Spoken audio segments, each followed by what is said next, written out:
the nation. We have details on the settlement of the Sonya Massey civil case. We have important details on legislated efforts to improve some of the underlying issues in this case. I do want to make you aware that we are going to be recording this Zoom event, posting it on the YouTube page for Romanucci and Blandon shortly after this event. Scott, please go ahead and record when you're able. Recording in progress. Thank you. My name is Jennifer McGuffin. I'm the Chief Communications Officer at the law firm of Romanucci and Blandon. You will first hear from Civil Rights Attorney Ben Crump, followed by Civil Rights Attorney Antonio Romanucci. I also want to acknowledge our local counsel, Kevin O'Connor, is joining us. You will hear from James Wilburn, who is Sonya Massey's father. There are other family members who may choose to speak. We'll see how they feel in a few minutes. And then we are happy to have you hear from Illinois State Rep Justin Slaughter, who is the sponsor of House Bill 3837. And unfortunately, we were not able to be joined this morning by State Senator Doris Turner, who is the sponsor of Senate Bill 1953. With that, I will turn it over to Ben Crump. Thank you so very much, Ms. McGuffin.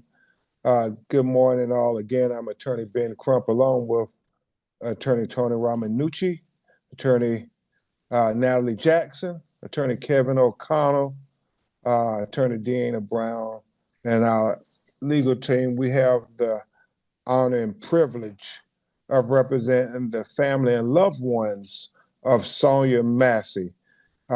We have on this Zoom interview, we wanted to do it in person, but because of the inclement weather, we were all forced to appear virtually. But we certainly want you to know that does not take away the importance of this moment on this day in Black History Month. We have her father, James Wilburn, as well as we believe her mother, Donna Massey, and her uncle, Raymond Massey, is also going to be on the Zoom today. I start this press conference off with a heavy heart, remember the life of Sonya Massey on what would have been her 37th birthday. It is bittersweet that we announce this civil settlement between the estate of Sonya Massey and Sangamon County for $10 million. It is bittersweet because even though this is our first step in getting full justice for Sonya Massey, because as Mr. Wilburn, Ms. Massey, and their entire family has said from the beginning, Attorney Romanucci and us were down in Springfield declaring that we want full justice, not partial justice. We want civil accountability, criminal culpability, and we want legislative changes. We want the laws to prevent something like this from happening again. So it is very bittersweet that on what would have been her 37th birthday, we announced this historic settlement, which is only the first step in the journey for justice for Sonya Massey. It is not lost on any of us the horrific video that saw this officer who was called for a 911 call for a mental health crisis. There was no criminal actions. And I failed to understand, as with Sonya Massey, Pamela Turner, so many other Black people in America who are having a mental health crisis, and all they need is a helping hand while they end up getting bullets and being taken from this earth far too soon. So we pray for her family as they continue this journey. We pray for this county and the state as we continue this journey. We pray for America as we continue this journey, now more than ever, to deal with these constitutional failures. And that's why it's not only important that we're announcing the settlement, but we're also announcing these legislative initiatives. And my co-counsel, who is a fearless civil rights lawyer in Illinois and around America, is going to talk about those legislative changes. And another great Illinois lawyer, Kevin O'Connor, will follow him. But it's important, as Attorney Ramanucci and I fought with George Floyd, to get legislative changes, as we fought with Breonna Taylor, to get legislative changes. I mean, it's not enough just to get a measure of accountability for Sonya Massey. As her father said, this is about trying to make sure that nobody else loses a loved one like he lost his daughter, like Miss Donna lost her daughter. So this is what this is about. And so, again, it is very bittersweet that we announced this settlement on Sonya Massey's birthday.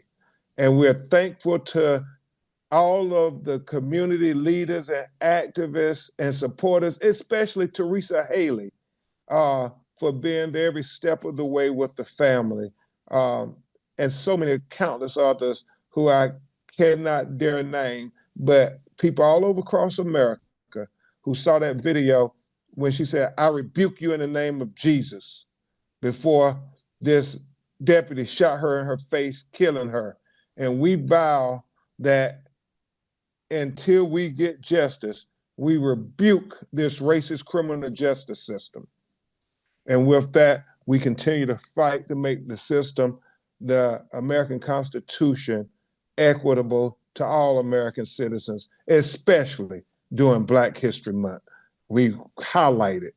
And so I turn it over to my brother, Attorney Ramanucci, who is much more educated on the legislative issues that are in the state of Illinois and what we can do to make Illinois a leader in these areas. Mr. Ramanucci. Ben, thank you so much, and to everybody who's on this call today for obviously what is a very monumental, important, and historic settlement.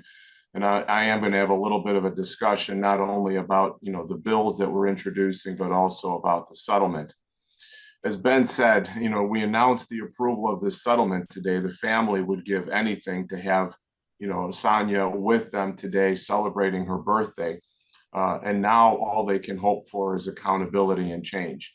When we were brought onto this case and Ben asked me to join the team, there was nothing that we wanted to do more than to achieve a monetary result for the family, but parallel with that, to make sure that we had institutional change so that not only Sangamon County would see the difference, but the entire state of Illinois.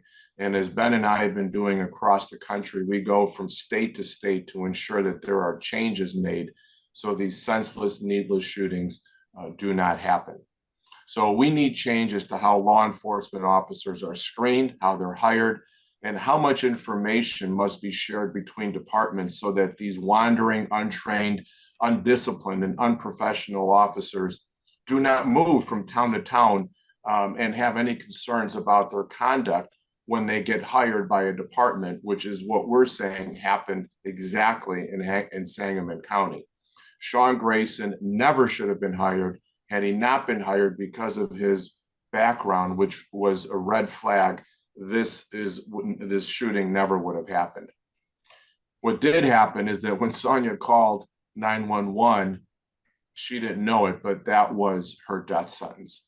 She called in her own death when she called for help on the night that Sean Grayson came to her home. So that's why we announced the approval of the $10 million settlement of the civil proceedings against Sangamon County Sheriff's Office for the July 6, 24 shooting death of Sonya Massey. Many questions have been raised since Sonya's death about the law enforcement hiring process in Sangamon County and Grayson's fitness for the job. And that's why we have been relentless in our quest to look for legislative change. And that's why we are so honored and humbled that two of our Illinois leaders are taking a stance here. And we hope that others follow their lead. Doris Turner and Justin Slaughter, we're so grateful to you for taking this charge, because we know that you will have a difficult job, but it's not going to be so difficult when you're able to convince your fellow legislators that all life is priceless, no matter who you are and what color skin you have. Sonya had reached out to law enforcement for help and instead received brutal, horrific treatment, wholly excessive use of deadly force, excessive force, which turned into deadly force against her.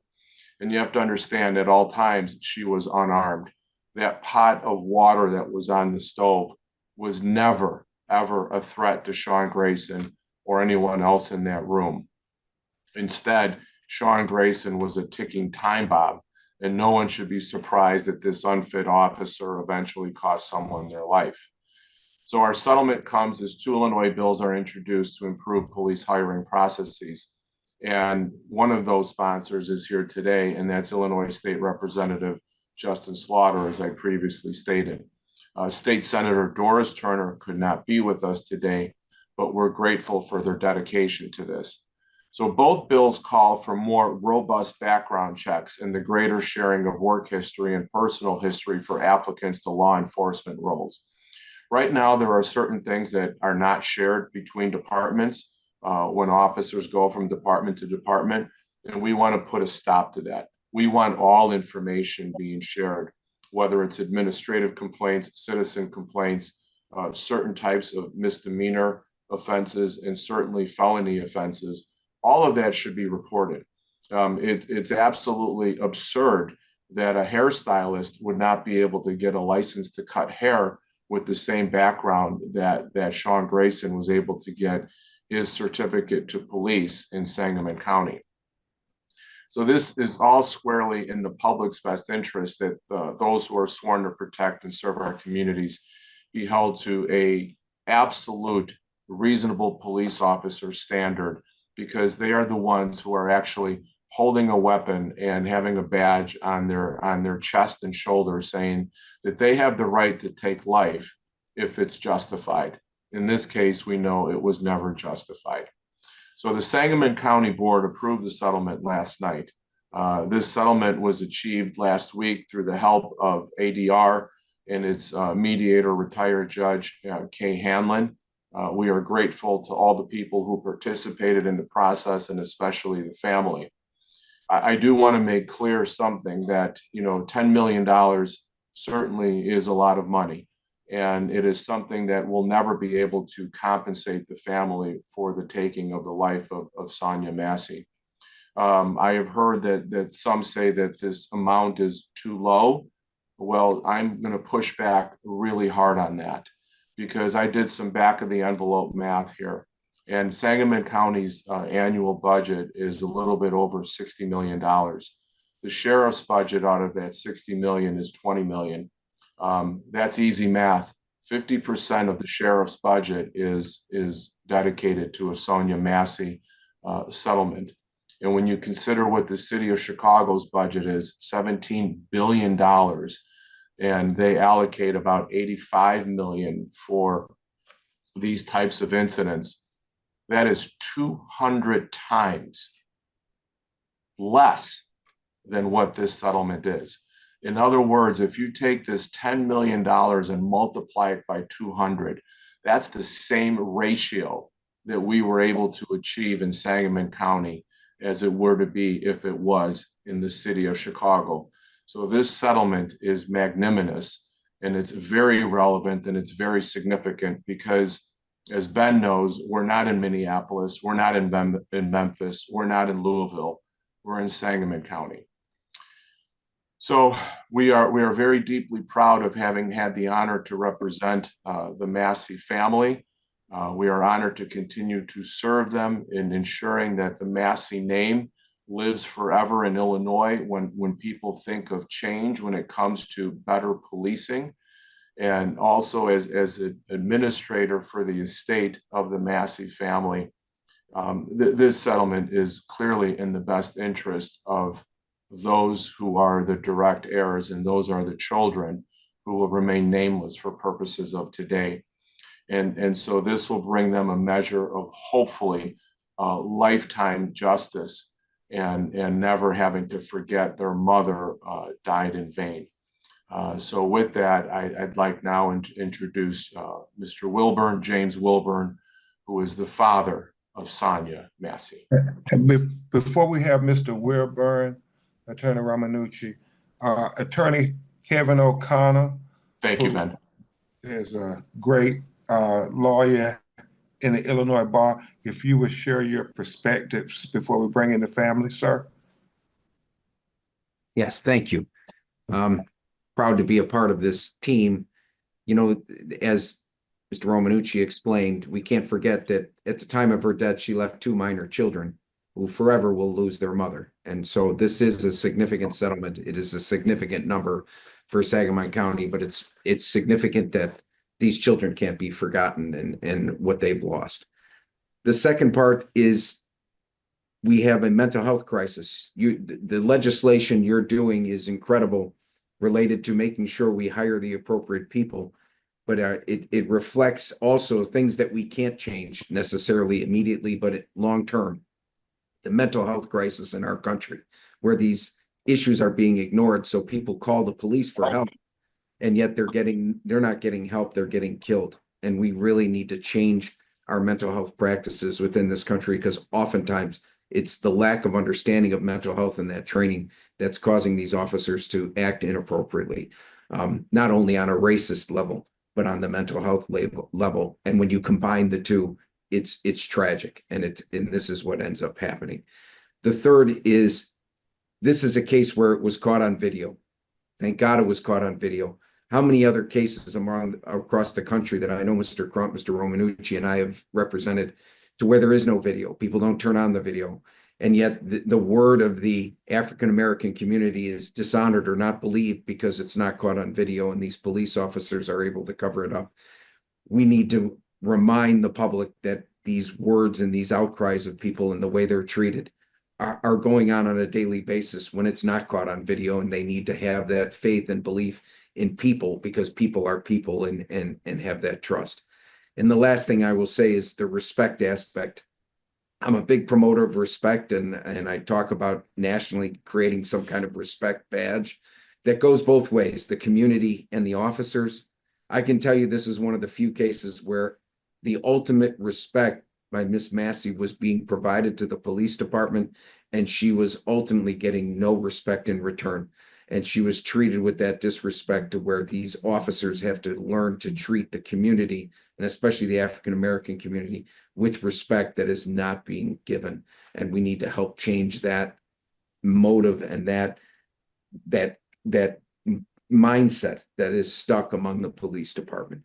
And I appreciate to be a part of this team, and it is a wonderful day for the family. It's also a sad day, but also a wonderful day because of what has been accomplished. Thank you. Thank you very much, Mr. O'Connor.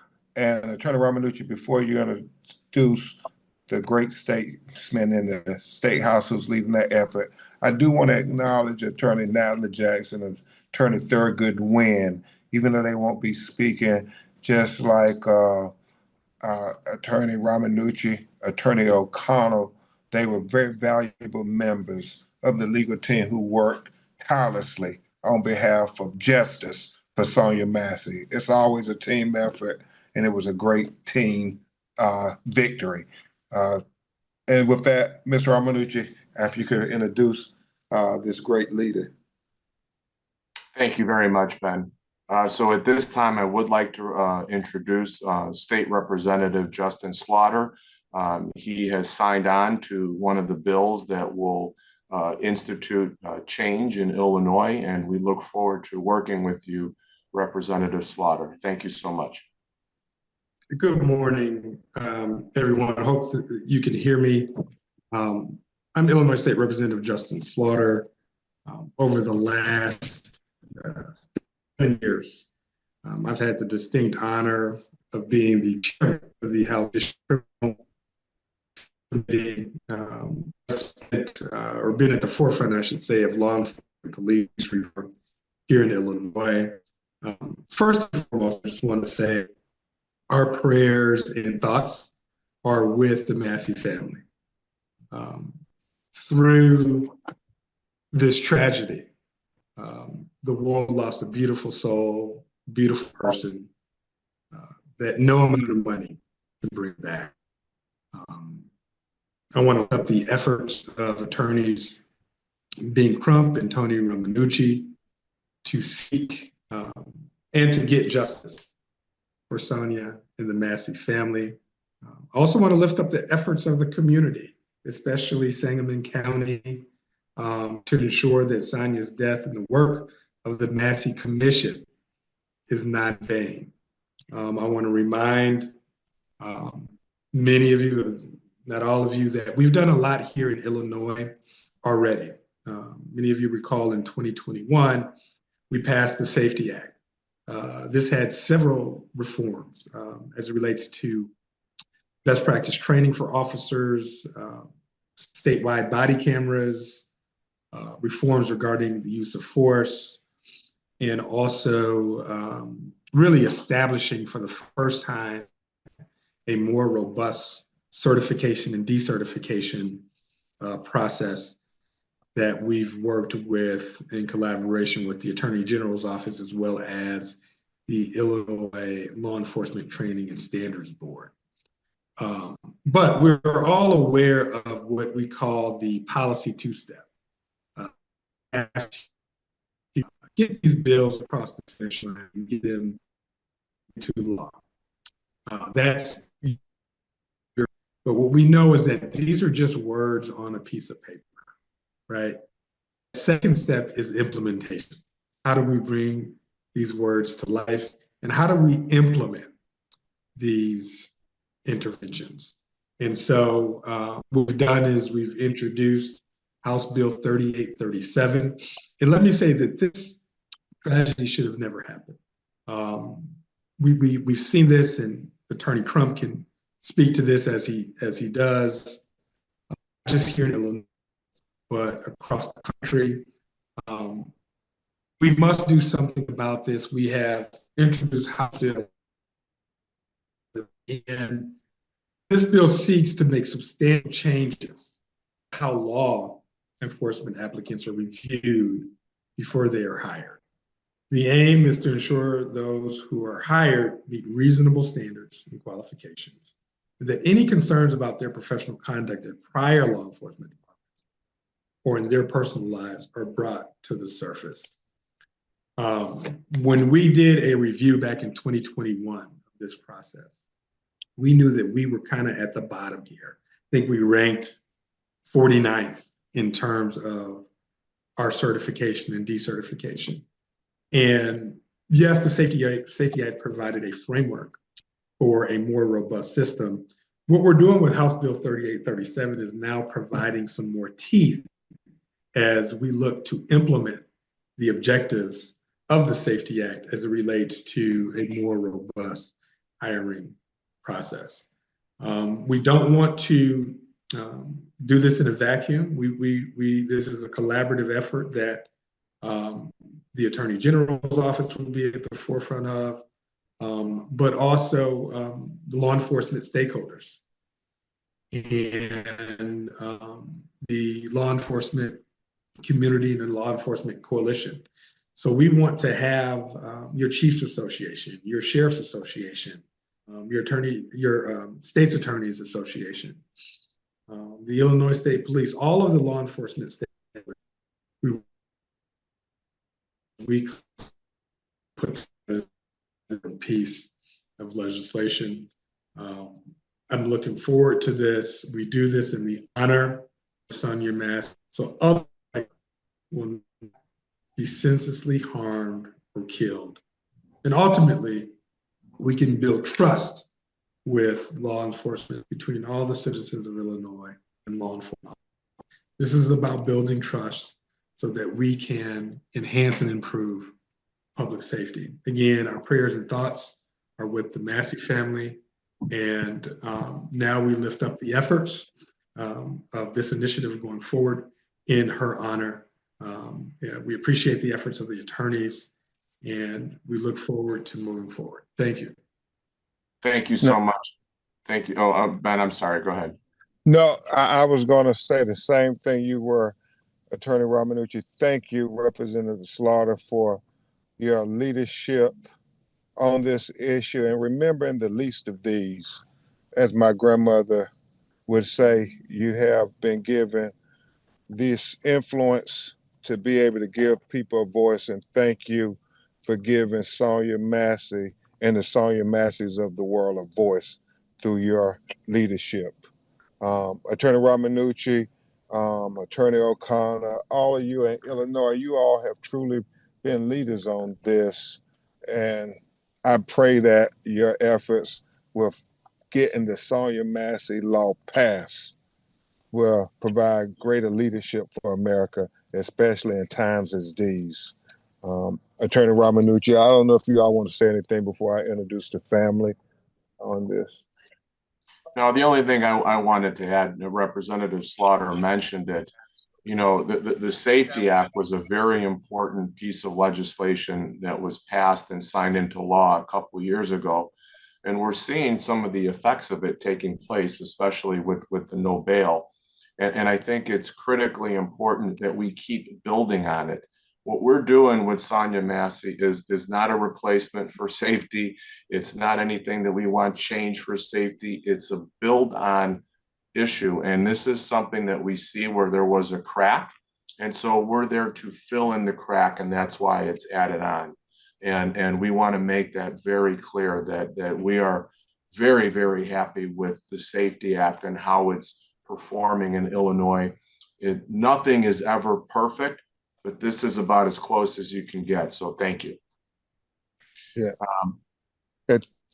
And with that, I just think about all the countless citizens, especially Black and brown citizens who were killed by deputies and law enforcement who left one department and went to another. Tony and Kevin, I'm sure you all have many that you all think of too. Hopefully this won't happen again in this manner. And I know Mr. James Wilburn, Sonya Massey's father, from day one, said that it should be right at the doorstep of the sheriff's department for even letting him be on the force. And I do know the family is adamant that they want a criminal conviction. They want him in jail. So this is only the first step of justice. And I say that because I know that's heavy on the family heart. The civil settlement is very important, but they also want criminal culpability. And so with that, Mr. Wilburn, on behalf of your daughter, we again say it's bittersweet. We know you would rather she be with you all today celebrating her birthday, but you have been steadfast in your pursuit of justice. So if you would give whatever remarks you would like, and then we will have some maybe from Mr. Massey and Miss Donna, and then we will take questions. But Mr. Wilburn, the floor is yours, sir. Thank you, Attorney Crump.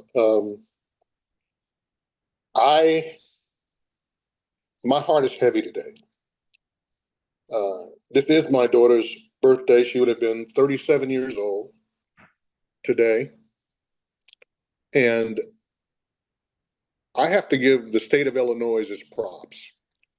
The state house and the state senate have introduced the Sonya Massey legislation so that this kind of tragedy can never happen to anyone else again.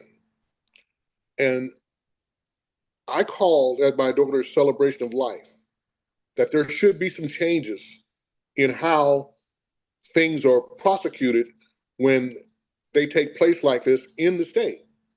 And I said that the state of Illinois could be leaders throughout our whole country for seeing that these frequent flyers who go from one department to another, who are given the opportunity to resign rather than be fired because it's an easier process. And they go from one department to another, as this rogue cop did. I have to thank the people of Springfield in the city. They have been so great to us as a family. They have shown us much love in how this whole thing has been done. I can't say the same for Sangamon County because they were responsible for this occurring, and Logan County, and Kincaid, and the other smaller departments that this guy was at when they should have taken his certification to be a law enforcement officer in Illinois. And again, I say he should have never been hired. So that's why I thank you, State Representative and State Senator, for doing what's necessary to make those changes in the Safety Act so that no one else will have to feel the kind of hurt that we're feeling today. Thank you so much. Thank you so much, Mr. Wilburn. And again, we all pray for you and your family. Uncle Ray, Massey, I don't know if you would like to speak or say anything, you or Miss Donna. And if not, that's perfectly understandable. I can see if Donna, is she on? I don't think she's on, Uncle Ray. Your Okay. sister isn't on. Well, I will make a statement if you don't mind. Well, this tragic murder of Sonya has affected our family in ways that are unimaginable. And we're so grateful to have such a team, you know, the attorneys, as well as the community, as Mr. Wilburn stated, behind us, because we know there's so many families that have no one to help fight. So we truly appreciate everyone that is fighting for our cause, seeking full justice for Sonya. And that's pretty much what I wanted to say. But I wanted everyone, Ben Crump's team, like you said, Teresa Haley has been there from the beginning. So we truly appreciate that. And we know that this is the beginning of the fight, and we're willing to do the work and put the work in until we seek full justice for the murder of Sonya. And I just want to say happy birthday to my beautiful Black Queen. Thank you. Thank you so much, Uncle Ray. And I see Miss Donna is on. And Miss Donna, if you would like to say something, we welcome you. And if you don't want to say anything, we certainly understand. Okay. So with that, she's been mentioned a lot, Miss Teresa Haley, a great community leader there in Sangamon County. Ms. Haley, before we turn it over to Ms. McGuffin to get questions from the reporters, would you like to say anything? Yes, sir.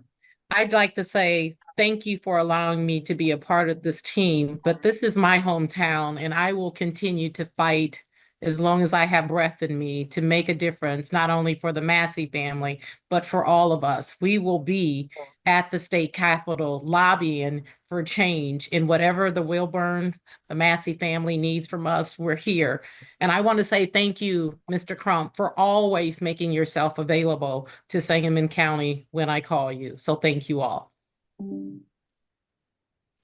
Thank you so much, Ms. Haley. Ms. McGuffin.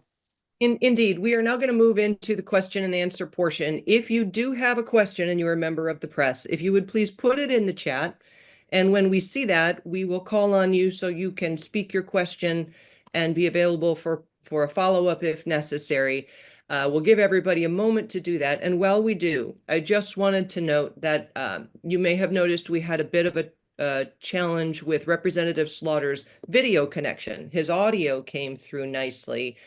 So that is quite usable, but what we will do is distribute Representative Slaughter's headshot, should you need that to do a full screen graphic so that you can take that audio and still use his sound bites in your coverage later today. Now, having said that, I am not yet seeing anything in the chat. We'll give you all one or two more minutes, and while we do that, Representative Slaughter, let's just have you speak one more moment, if you would, about the expected time frame for your bill, and if you have knowledge, Senator Turner's bill. Well, and am I okay? Can you hear me, see Right me? now, yes, you are. Please proceed. Okay, all right. Technology is great until it isn't. The expected timeline, we're going to work this through, the normal legislative process. One thing that I think is important is to simply not just present a bill, but to actually, have it reviewed, have a lot of opportunity for input, have a lot of opportunity for collaboration. One thing I wanted to mention was that this isn't a Democrat or Republican thing. When you look at how states address certifying and decertifying their officers, some Democrat states do this well. Some Republican states do this quite well. And so we don't want to get into this being a back and forth, especially in the times that we are in regards to national politics and what's happening out in the White House. We don't want to get into the back and forth or around politics. Sonya, Massey, and others, their lives are worth more than just politics, right? And so we really want to delve into the details and the particulars. Being a law enforcement officer, police officer, is extremely critical to our society. If society can get the law enforcement piece right, all of these other genre of policies and initiatives follow that, right? And so this is extremely important. This is extremely important. I'm thinking that we may do a subject matter hearing, maybe a couple, before advancing the bill. With this being so important, my sister over in the Senate chamber, Senator Turner, and I will be in lockstep with each other, working collaboratively across both chambers, right? And so we will be in partnership as the bill matriculates through the legislative process. And again, wanting to be inclusive of thought, whether that is conservative, whether that's progressive, whether that's Democrat, whether that's Republican, whether that's ideas and thoughts from the community, or whether that's more so your expertise lens as it lends itself through the law enforcement coalition of stakeholders. And so, we expect to be aggressively working on this, and the timetable will follow. It's the normal timeline. We'll probably see a bill in maybe April, but I don't know for sure. But we'll use these next couple months to definitely, collaborate and get a very robust spirit around how we're developing and moving this piece of legislation. Thank you, Representative Slaughter. I'm going to help manage a couple of these questions here. Before I do that, I also want to acknowledge another activist by the name of Anjanette Young, who is joining us today. Media, I'm certain you are familiar with Anjanette's experience with a Chicago police wrong raid and her continued activism on issues related to that as well. So just wanted to acknowledge Anjanette's presence. We are getting many questions that are duplicates or similar versions of each other. One, I'm going to give you a couple numbers. The question is, what are the exact numbers of the legislation? Representative Slaughter's is House Bill 3837. On the Senate side, Senator Turner's bill is supposed to be brought to the floor today, I'm told, and that is Senate Bill 1953. I also have several other related bills, and I'm going to defer you to Senator Turner's office for details, but I want you to have the numbers. Those numbers are Senate Bill 1921, Senate Bill 1954, and Senate Bill 2199, all in the category of police reform. So please refer to Senator Turner's office for that. I would like to have Carly from WAND. If you could please unmute, and we'll let you address the attorneys with your question on next steps for the criminal case against Sean Grayson. Hi, yeah, Carly Bronkema, WAND News here. Just wondering what next steps and kind of timeline look like for the criminal proceedings against Sean Grayson. The only thing I will say is John Millhouse, the state attorney of Sangamon County, has been keeping the family updated. They successfully argued that he should not be released on bail, and the family is extremely grateful for that there. But at this time, I am not aware of any trial date that has been set. Attorney Romanucci, I don't know if you know any trial date, Kevin O'Connell.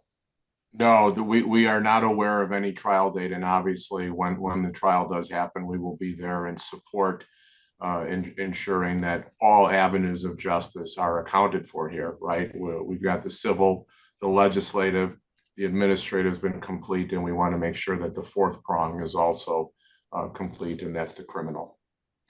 A lot of what the public doesn't know is the civil attorneys can't bring a criminal prosecution. It has to be brought by either a state's attorney, a district attorney, and they control that aspect on behalf of the people of the state of Illinois or the people of the county.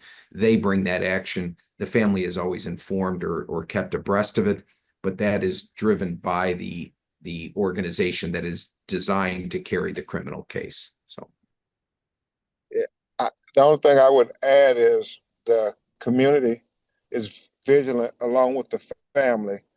Oftentimes in the Black community, we see where they say, well, if you get civil justice, you can't get criminal justice. And we rebuke that in the name of Jesus, because we believe, just like any American citizen, we should have the right to the Seventh Amendment, constitutional protections, as Attorney Romanucci so articulately expressed. But also, we should have the right to criminal culpability. The same justice we would expect if it was a white woman who suffered this tragic end, we want it for this beautiful Black woman. It should be no difference. It should be equal justice under the law. So we expect them to zealously prosecute this case. Could you imagine if he did this to a white woman, what the screams for justice would be? So we expect that for Sonya, Massey to be just as loud.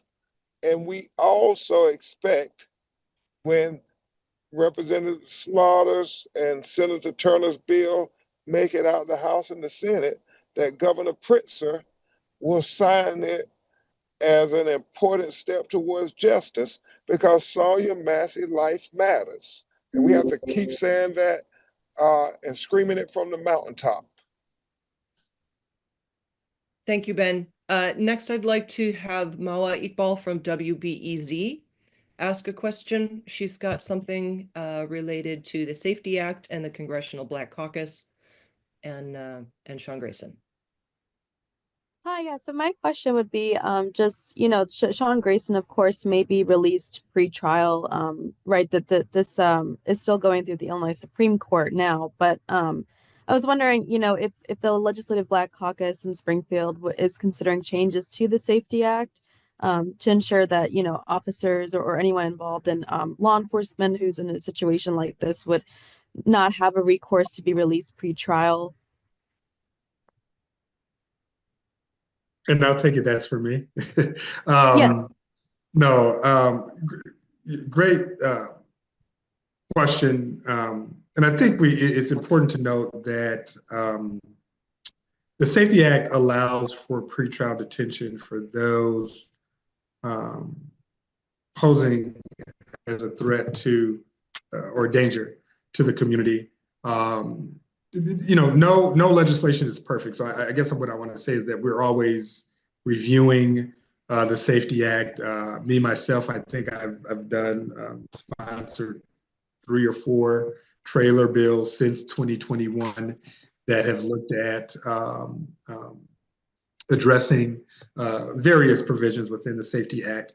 And so the legislature is always working, not just as it relates to criminal justice reform, but all these measures. And so in that regard, yeah, I mean, we are open always to changes. We're always collaborating with stakeholders.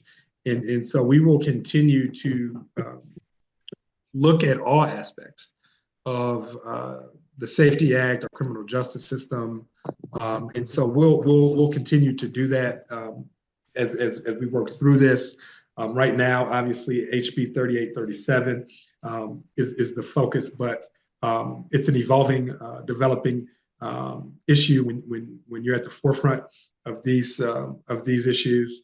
And so we stand here as leaders that come with a collaborative spirit to continue to look at these issues. As Attorney Romanucci said, this in particular is a add-on, right? And so we're continuing to evolve and develop it. And so yes, we'll certainly we'll be looking at and continue to look at all aspects of the Safety Act. Thank you. Thank you. John O'Connor, you had a similar question, but let me make sure you don't have a follow-up. I do not. But I wanted to ask about the compensation for the attorneys and who benefits, who from the family will receive the $10 million? Just the children, or will it be distributed otherwise?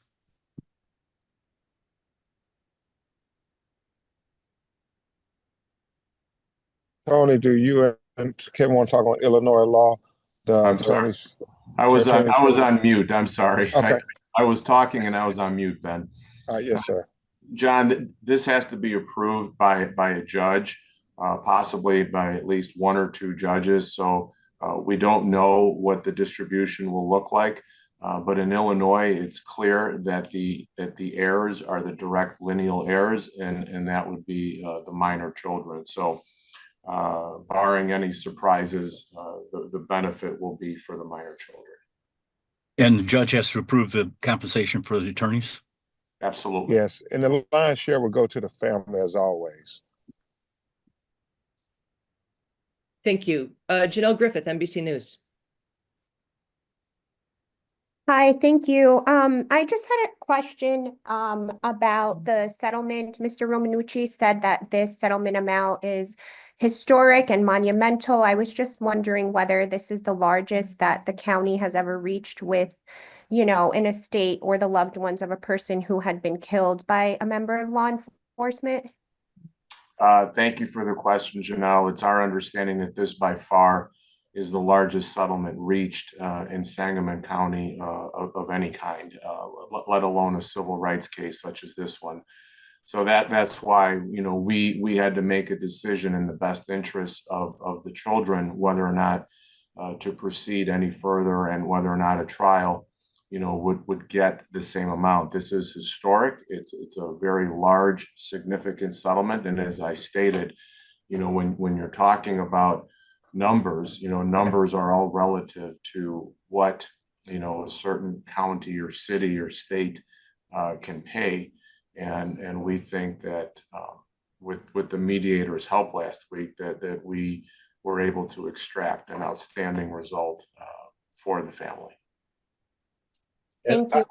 I would just add, when you look at the national landscape, it's not lost on me that Breonna Taylor, another Black woman who we believe was wrongfully killed by law enforcement, her family received a $12 million pretrial settlement, which was the largest in history for a Black woman in the United States of America.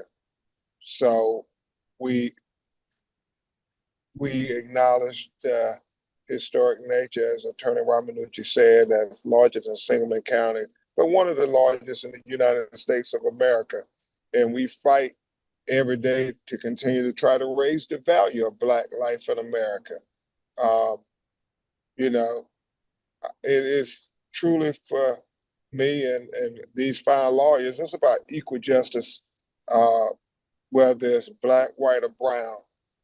All of our lives have value, and we shouldn't be marginalized because the color of our skin. Thank you. I want to note the time. We're down to about 4 minutes. Jacqueline Jarju and Dean Olson, I see your questions also about division of the 10 million. I do think that has been addressed, but Dean, you had an additional question. You can be the final if you would still like to ask. I didn't have an additional follow-up. Okay.